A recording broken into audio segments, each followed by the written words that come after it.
So, we are here at Crosby Festival, which we've all been coming to for more years than we like to remember. Sure. And I'm sitting with Christopher Matthews and Ralph McTell, and both people I knew back in the 60s. I suppose it was mid 60s, and it's mainly Chris's fault. Yeah. It's always your fault. So how did you arrive at? I first met Ralph before he came to First Down, and so why did you choose First Down? Because there was 260 women and only 36 blokes. That was one of the reasons. But the main reason was that nowhere else would happen. Yeah, it was. I hadn't got an exemplary record.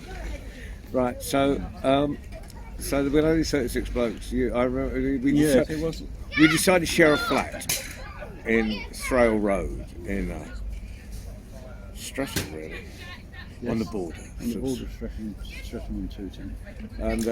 And you would take me to folk clubs in Croydon. Now, Ralph?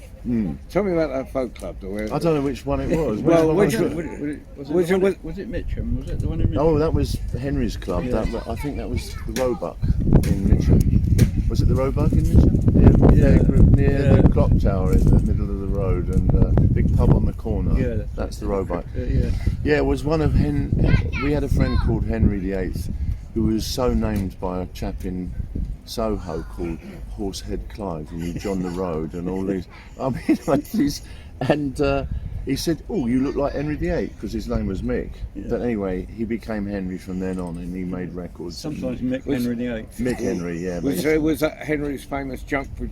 Jug band, yeah, absolutely, yeah. But it was the famous jug band. Famous jug band, that's it. That's right, yeah. Yeah. My memory serves weren't that bad. I got close. You did. Well, Henry was kind of a total music freak. He loved music. He loved acoustic music. He loved blues, and he was the first one in our little group to pass his driving test. And so, if we all chipped in 2 bob or something, he would drive us all over South London to a trombone player or a clarinetist or something. And then, because the folk thing was beginning to happen. When I say folk, it was really guitar-based obsessions from young men like me who just wanted to play, country music, folk music, blues music, guitar. And he decided to become a businessman and open a folk club, which was, reasonably successful. And the London scene was buzzing with young would-be guitar players and some established ones, and that was one of Henry's many clubs. I think he had quite a few around here. I seem to remember amongst the people, it wasn't just all guitars. There was one incredible character, Ron Geeson. Well, you see, it's a broad church, this acoustic scene that was bursting out of London in the mid-60s, early 60s actually.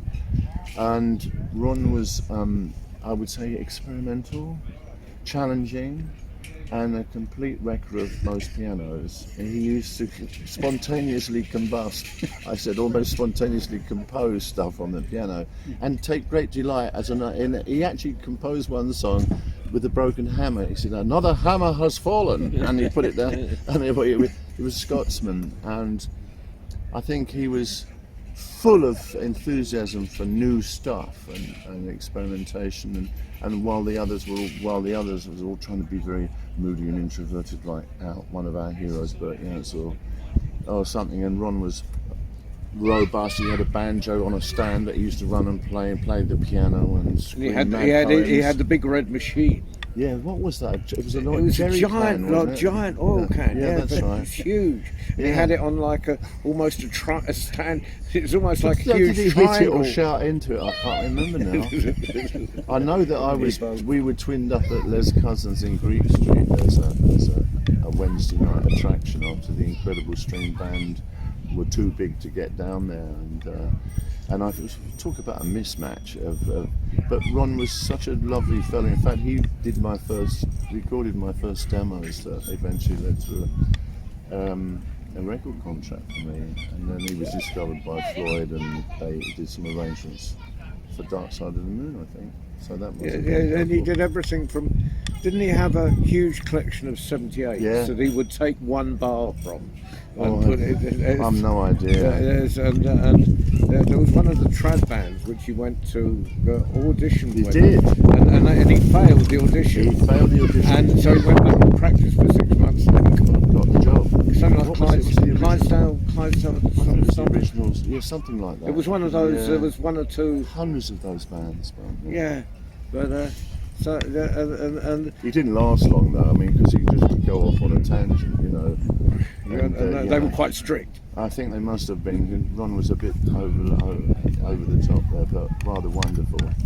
Yeah, and then other characters that sort of came out of the beat scene, like Wiz Jones would play there. Wiz is definitely the grandfather of acoustic music in he and probably Martin Carthy, but Wiz was always more interested in the American style, whereas Martin was a cross between, when I first saw him, he was musical and folk, if you like. He had comic songs and stuff like that, and then he went off onto his own journey into English and traditional music, where Wiz steadfastly stuck to basic blues and blues thump. Brunsey was his hero. Yeah.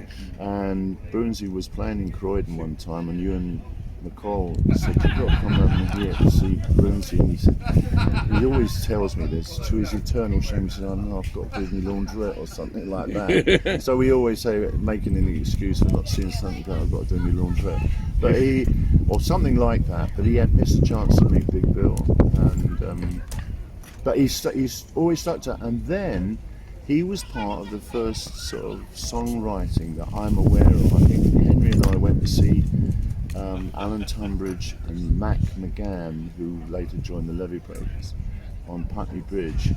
And for the first time I saw interesting art student types, back 1961 or 62, who'd written their own songs, no microphones, and PAs and things came much later, just acoustic guitars, and they wrote fascinating songs, and one of them would have probably been National 7, the song that talks about going to the south of France and living on grapes and wine, and it was a song that definitely inspired which was a journey you took yourself. Exactly, it was an inspirational song. It remains so, actually. As soon as I hear those descending chords that open the tune, I'm right back there. You're back on the road. Yeah, in a different way to being on the road now. Yeah. So at some point, it must have been a real cuss period. Like, am I going to eat off this or am I not? You were persuaded by this idiot. I mean, my good friend Chris Barney, that training to be a teacher might be a good idea. Well, it was. You see, I had my honeymoon in Paris some months before, and I got the Dear Ralph letter, and suddenly it was. In those days, you got married when you impregnated a girl, and that's I always say I had an arranged marriage by my mum and her mum, because they beat us up with every kind of a psychological weapon we could have had. People say, "What do you mean you had to get married?" They don't understand. But we got married, and then suddenly at 21, I got married. I was 22, I think, 2 days later, and a month later, my first son was born. And I was a strummer, I had a guitar, and that was about it. And in those days, you could get, if you went to college, you could get a grant for a married man with a child. I did. And that £10 a week just saved my bacon. Yeah. Well, actually, I mean, it's difficult for people to understand now that we actually got paid to go to college. We didn't have to pay fees. No, we had a more, perhaps the realisation is sort of the birds have come home to roost, haven't they, for the neglect of looking and supporting kids and projects. I think some of us, I earnestly needed to get some sort of thing, and that £10 was a great start, because I wasn't a professional musician by this time. I was laid around in Cornwall and earned a few bob and you know, pennies compared to and it was today's. quite the gigs were few and far apart because every time you were playing, Chris had a car. He had a dead Morris Minor, and A living Morris Minor. no, a living Morris Minor, and which we would take up and down college steps and so forth. So he would drive it, but he was able to take. He'd say, "Ralph's playing at so and so," and we'd go and see that, and there was all this, and then you finally arrived, and we. At some time at that point, we decided it was a good idea. This is one of my bad ideas, but it was a good idea to put on Bonnie and Clyde was out, and we put on a St. Valentine's Day Massacre, we called it, and you got all your mates to play half price. So we had Clive Palmer, Yep, Ron, yep. Henry's Incredible String Band, Henry's incredible, famous, whatever, yeah. And one other. You were playing with someone at that point. Was it Mac? Mac Yeah, McGann. he had a 12. He had a double. Oh, that's Mac. Yeah, Yeah, Mac. Oh, I can't. I've been trying to remember. I've been trying to remember his name for years. Yeah, he married. Well, he married Doris Henderson in the end. He lost his first wife, and he's passed away now, Mac. He was such a lovely guy and a great musician. Yeah, he formed a band called the Levy Breakers with Beverly Knight, who married John Martin eventually. But he was the one who discovered Beverly. And yeah, I do remember that. Yeah, and it should have taught me a lesson because there's no way with a lineup that you could lose money, you know. And of course, but London, you know, it took a long time to get across London those days. Well, and we even put an advert in the Melody Maker, and paid for a nice advert, and we managed to lose money. That should have taught me a lesson, never to go. And I failed to learn it and lost money for quite a considerable portion of my life trying to promote things. Wow. I don't think I was cut out for that. But, yeah. Well, So, where would we have been without people like you, then? That tried it on, you know. I think that these days it's hard for kids to imagine because they're in constant touch with each other through the medium, you know, of phones and stuff like. But music and stuff had to filter through. You'd do it all by word of mouth, Yeah. you know, because there was no interest in what we were doing until I think Bert, 1964 or something, might have alerted people this was marketable, because that album of Bert's that cost, I think, 60 quid to make, it was recorded on Bill Leader's machine. It resulted in a record that sold thousands. yes, it had a blue cover, if I remember cover. right, yeah, and had Angie on. And everybody wanted to look and sound like Bert. All the guitar players were just gobsmacked on it. And that album was a big seller, and it was basically that. It wasn't the foundation tracks, it was very, very important, because Nat had an idea of making an album before on the wonders of sex. Which was a verbal reading of a book that you bought under the counter, I think, and that founded Transatlantic or something like that. And Bert, of course, became a star within that circle. And then people sort of said, "Oh, you've got to hear this bloke, you've got to hear that bloke, and he's playing in this pub over there, and 2 bob to get in," or whatever. It was a wonderful time, actually, very exciting. Yeah, and that particular concert sort of led me, I think, led to my marriage, because we wanted lighting for that. So there was something out of it. Yeah. Well, the head of drama said, "Well, if you want to borrow the lights, you've got to have Rose, who looked after all the lights in the college, and she only interested in doing backstage." Are you in that marrying? And well, you know, she sort of came with the lighting. There you go. Well, you know, you haven't actually asked me, but I'll tell you the reason I got into college is I had no qualifications that would allowed me to go to First Sam. But because I'd been a boy soldier and wandered through Europe with a banjo on your back sort of thing, they said it would be Tony Lang, I think it was. Oh, it was Tony, yeah. I was Tony going to got talk. me in. Yeah, and Tony, of course, Tutor, yeah. because through you, broadened my. I mean, I was in I'd gone to sort of American folk blues festival when it was at the Albert Hall, and you scour. Cause, again, it's difficult to imagine because you couldn't hear the stuff.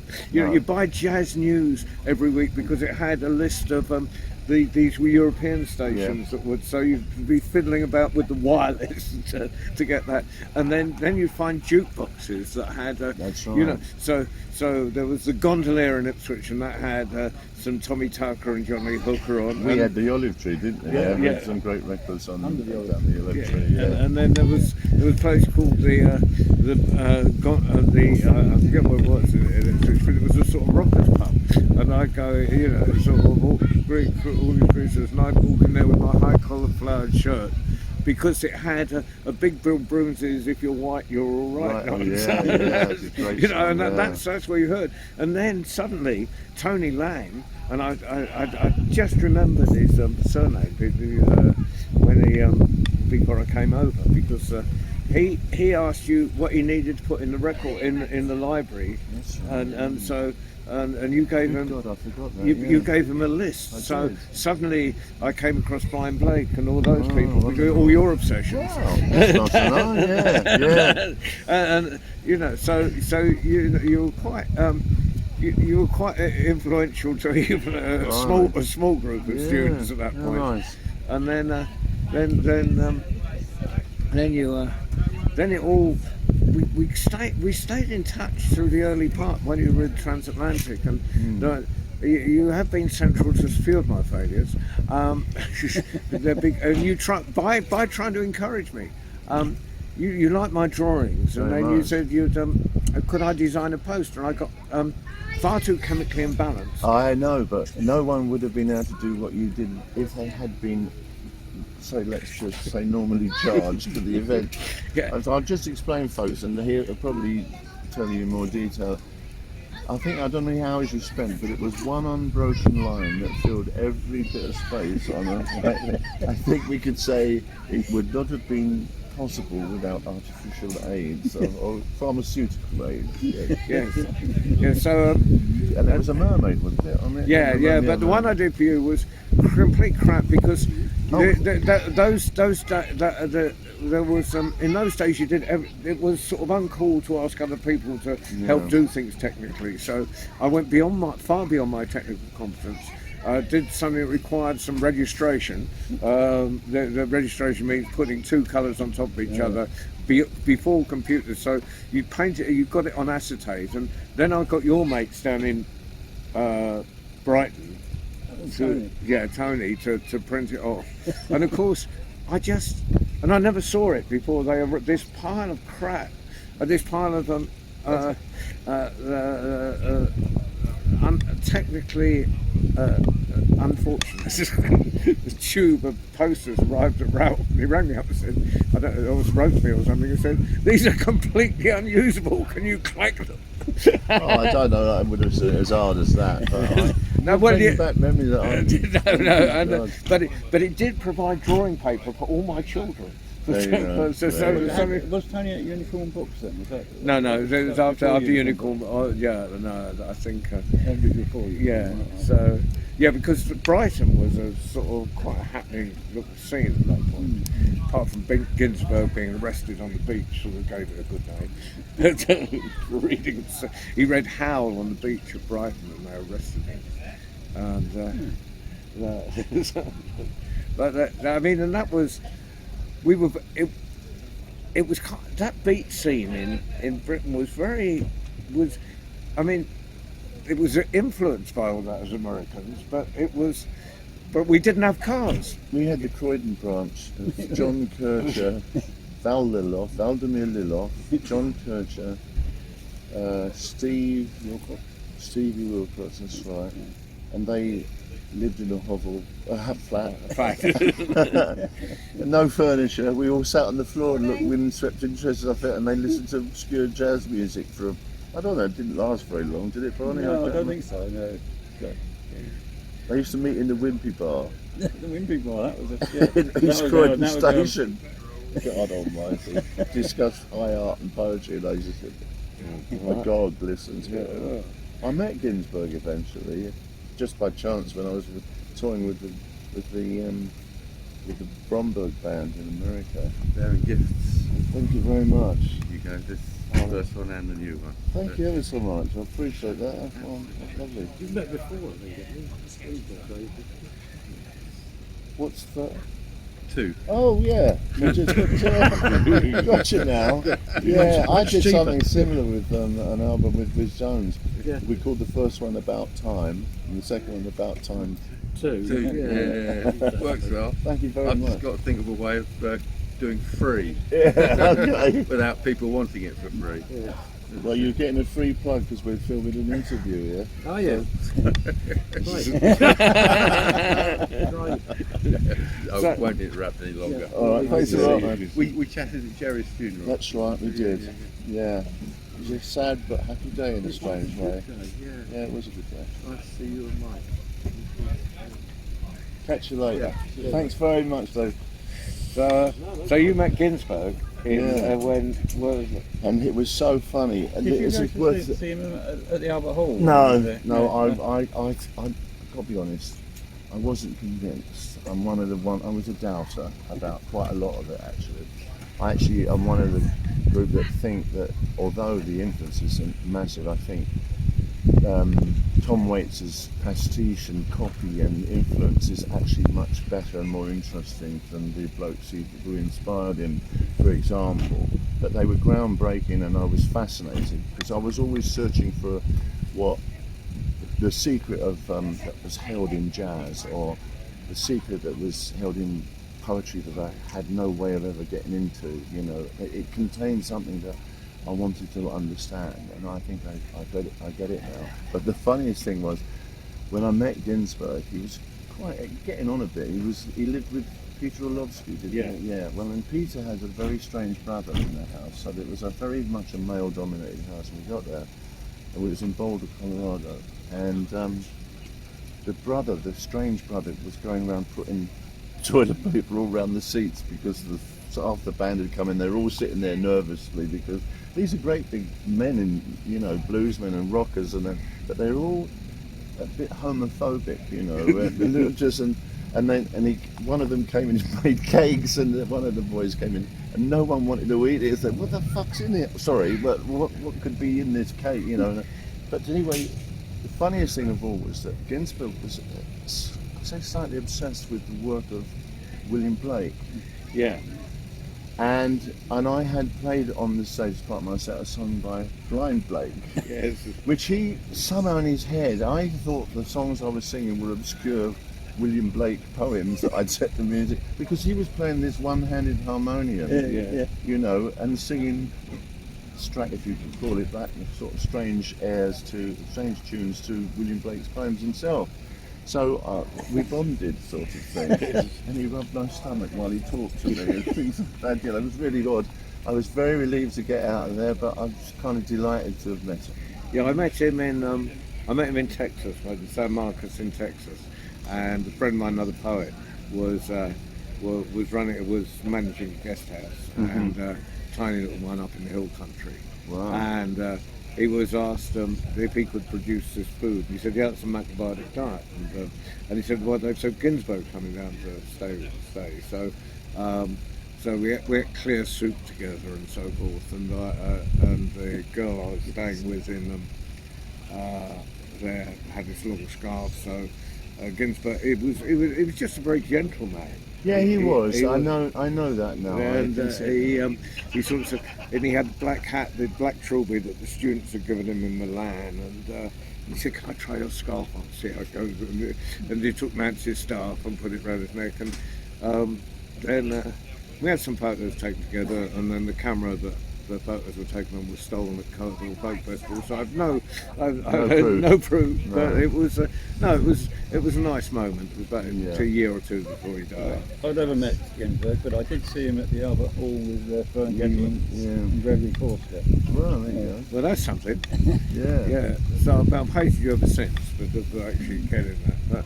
But they were so influential, and the more you read about, because it all makes more sense, because it's that they're just post-war, aren't they? They are. They were older than us. They were that.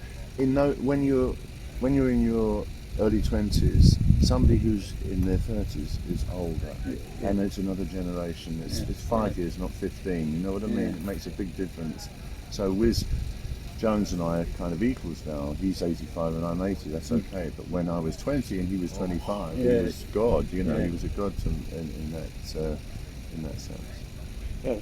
So then, and then I suppose, well, saw you a few times in the early Cambridge Folk Festival. I've got a fifth. I've got a program from the 5th Cambridge Folk Festival, Right. And there's a huge picture of you in there. Yeah, 1969. Yeah.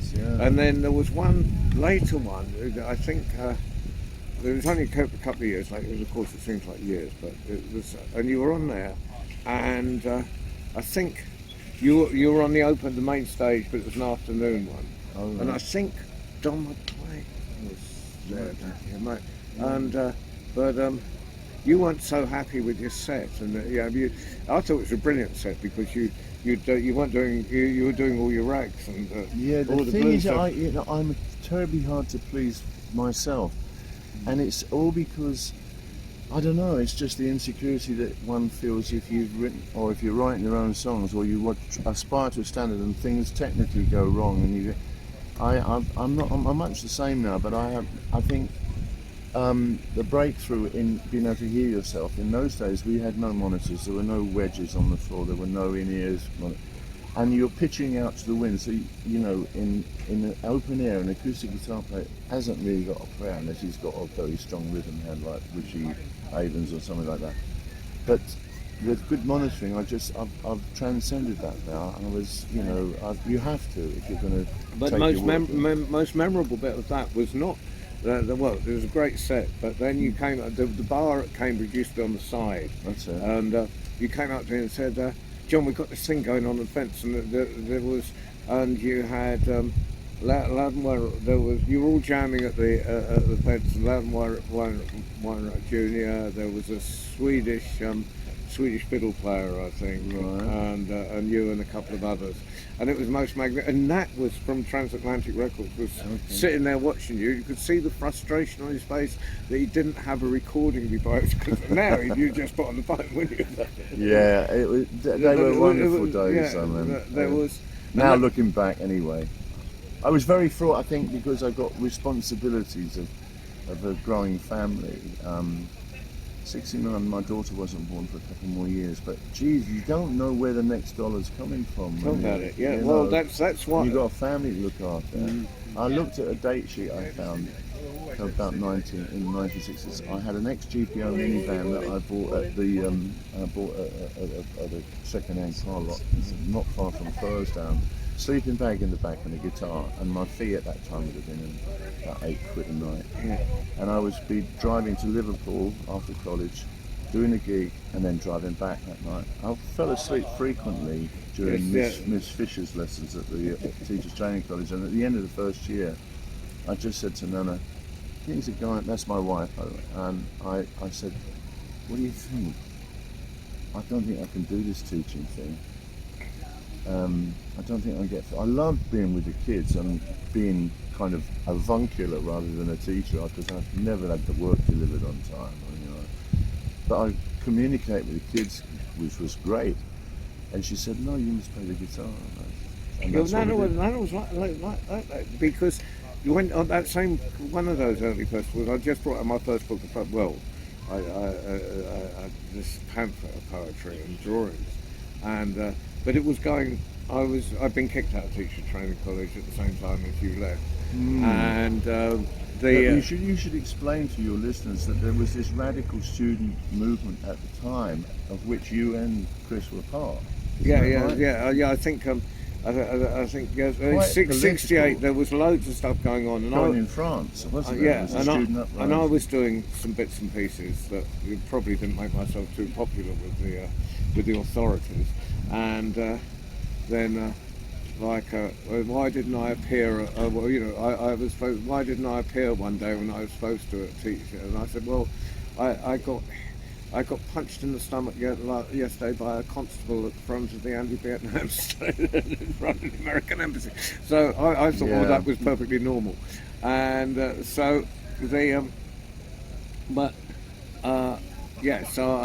but then I'm trying to live as an artist and a poet and all that stuff. and I was Just kind. come in for a cuddle, really. Oh, look, I'll give. We're doing an interview at the moment, my Oh, you're dear. doing interviews? We like it. Yeah. Matthew and I. Yeah. You look at him. So, Great So- stuff. so we were, but they, I mean, it was when Nana saying, you know, go for it. You know, I mean, and at this point, I was. Yeah, well, it was easy. I was in a similar position. You know, I was married, and the child was on its way, and all that sort of thing. And you're thinking, God, you know, like, better do something. So I got onto a welding course. You could do these welding courses. I thought I could be a welder. You didn't used to dress like this at the time, though, did you? You probably had a mask and stuff like that. No, I'm saying, and no, No, pretty well. you don't want to get that too near the welder, do you? So anyway, I probably said with Nana, and she said, it's only like the job of an artist is to do it. Don't divert. Don't. And it was one of those moments where, you know, like someone Did Rose said, say that to you? no, that was Nana. Oh, no, said that. And it was one of the. No, Rose was quite happy that I was going somewhere to earn some money. But no, fortunately, it was one of those It's sentences. all right for her to say, isn't it? What does she know about it? Anyway, Get back in the kitchen, girl. Put the kettle on. no, I took it very seriously, and didn't turn up at the course. So, and it took a little bit longer than that, you know, and sort of. But I admire people that follow that dream, you know, Yeah. because where would we be if it was just all perfunctory? We might only decorate people's lives by kind of touching them in certain ways, like a poetry reading or maybe making someone think about something, but it is risky, and for every one of us, there's thousands and thousands. I was saying to Chris just now, thousands of kids play football. How many ever get to play professionally? We all love to play guitar. There's all sorts of reasons. Maybe it's communication, or maybe it's sexy to play a guitar. How many of us make it? And I could say to the kids, if I ever manage to start a kid off and give him that enthusiasm, he's got to have it in spades himself, because the chances are zilch that he's going to make it. yeah, It doesn't And- work. and So you've also- music is it's reward. It's just like you have followed your art. That's what you did. But so has Bob Dylan, and he's changed everything. absolutely, yeah, But that's given to very few. yeah. And No, so I mean, you must go into this thing knowing that it's not likely to provide a stable living, but it will be a life. yeah. I mean, even now, you know, I mean, I'm doing all right on the, you know, Yeah, the you're storytelling, doing all right, thing, and I manage, you know. I believe you once for Father Christmas Yeah, in Lapland. yes, it's just like, Didn't they not suss your accent out as being from South London or something? Anyway, ho, ho, ho, ho. yeah. Well, you know, it still brings in a bit of gig money and do something. Yeah. But you know, it's like, you know, but it's like actors, isn't it? They, you know, you meet them, they're doing all sorts of weird stuff. You know, Yeah. you think they're really famous and making loads because you No, see. you're on the telly, they're not. They struggle. Most of them struggle. Yeah. they do. So, but no, it's been, you know, and we've only linked up because, you know, I mean, sometimes you just got to hang on by your fingernails with each. I mean,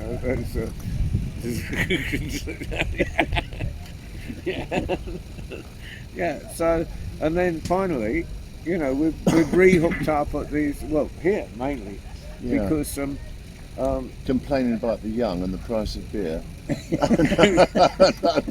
no, Like old men's supposed to do, isn't it? no, but you surround yourself with younger people. Yeah, I do. I do enjoy being a grandpa. I'll be honest. I Yeah, love it. I do. And I got one. I got that. I adore them all. But one of my youngest grandsons is just over from South Africa, and he looks at me as if I have the knowledge. I really want to tell him, I don't. I can only tell you what we did, and the tumbles and the falls and the getting over disappointments that are inevitable. But he's just a joy to be with, and I love it. I love the role. Yeah, my grandchildren, they're sort of somewhere between 19 and 30, and they treat you with like you're an idiot. They tolerate you. And the idea of going a vehicle that is not quite up to it, but you've got the gig and you've got to be there. I know you're past that, but I am now, thankfully. Yeah, my son drives me, but I certainly did my bless share. Tom's heart is amazing, but and that brings us to now, which is amazing. And you're sort of so, and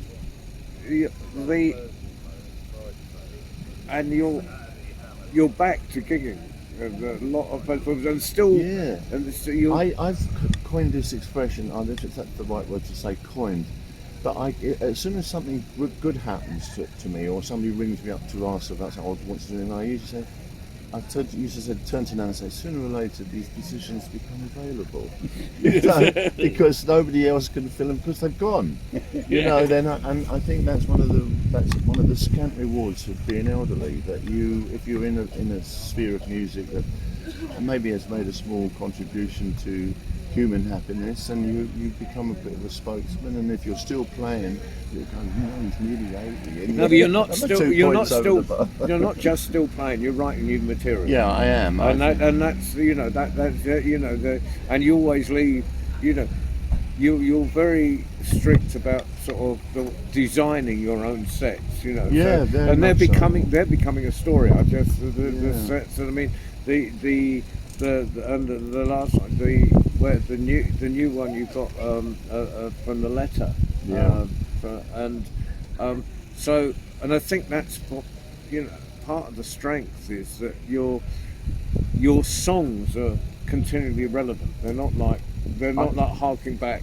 No, and they're not airy fairy really. There's got to be a natural poetry in it that in the instant that's described, or the theme that you adopt, for me to even start working on it now, because the world has got so much music to listen to and to be a part of. So I just decide, if I only make 3 songs in a year, that's that year sorted, and that's it. Sometimes they're more, very seldom very much more than that, because after a 50-year career I've only written about 300 songs, I would think, maybe a little bit more. But I'm still writing. I still care very much about the lyrical side of things. But you're not interviewing me, I'm just waffling now, so I'm sure you've got... We're talking about your adventures. Well, no, there's I was in terms of, where our lives and where they diverged and then came back again on festival fields, really. Yeah, that's true. Is extraordinary, and this guy here is responsible for my disintegration as well. Well, this guy here had 2 wonderfully tolerant parents when we were all in that kind of, didn't know what was going on the stage. Barney's house, well, we used to call him Barney. Chris's house was a meeting place, and your mum and dad were wonderful. They put up with us all, and even fed us with tea and occasionally little snacks and things like that. I really remember him very fondly, and because we didn't have anything, to be honest with you. I remember the first time I learned how to play a bit of fingerstyle, I ran down the road and phoned Henry up, who we mentioned earlier. And on the queue outside the phone box with my guitar, I had the guitar crammed in the phone. I went, Henry, listen to this. And I played a bit of clawhammer down the phone to him. He was the only bloke I knew, apart from you, who had a phone. Can you imagine? Yeah. It's hard to. Yeah, and you do things that I think we took chances a lot, because it didn't occur to us that we were taking chances. But I went down when it was towards the end of my time first down, and it was the sort of final nail in the coffin, I suppose. But we went down to Morocco with Andrew, a friend of Barney's, and we drove down in this disintegrating Austin A35. Good God. and we drove it all through France. There's you've not many spare parts for those in Morocco, I would suggest. Well, we did get it serviced in Tangiers, which was probably a mistake because it didn't run very well afterwards. And then we took it. We were going across the desert, and and it got a puncture. Oh, lovely. And those days you put a jack in the side, and of course that was rusted up, and then just these. And we were thinking, how are we going to change this wheel? And suddenly 6 young men appeared virtually out of the sand and lifted the car up. We changed the wheel, and then disappeared back into the desert. So, you know, it was quite an adventure. But it never occurred to you that there was anything lunatic about taking an aging... No. If you read, when I wrote about my wanderings across, and Jill, the girl that I was with at the time, just said I had no idea at the time what sort of responsibility I had to look after. Two guys tried to cut her off one night and we sleep out in the open. It's all in the book. Anyway, I must get on with my practice. And thank you very much. Have Ralph. you got what you want? We've got more than what we need. I'd love it's it. really. You want to interview Chris on his own sometime because he's hardly managed to get a word in. Yeah, well, you know, it's with 2 copy people. Well, thank you, Ralph. Pleasure. That's been Absolute marvellous. pleasure. Thank you, Chris. Just decoration on the side. Thanks for being a beautiful decoration on the side, Chris. But I had a chance to say thanks to your mum and dad on the thing because I think they were wonderful people. Well, thank you. And Ralph, back on with doing what you're doing. I better tell some stories at some point. Yeah, you turn that off and I'll play you something.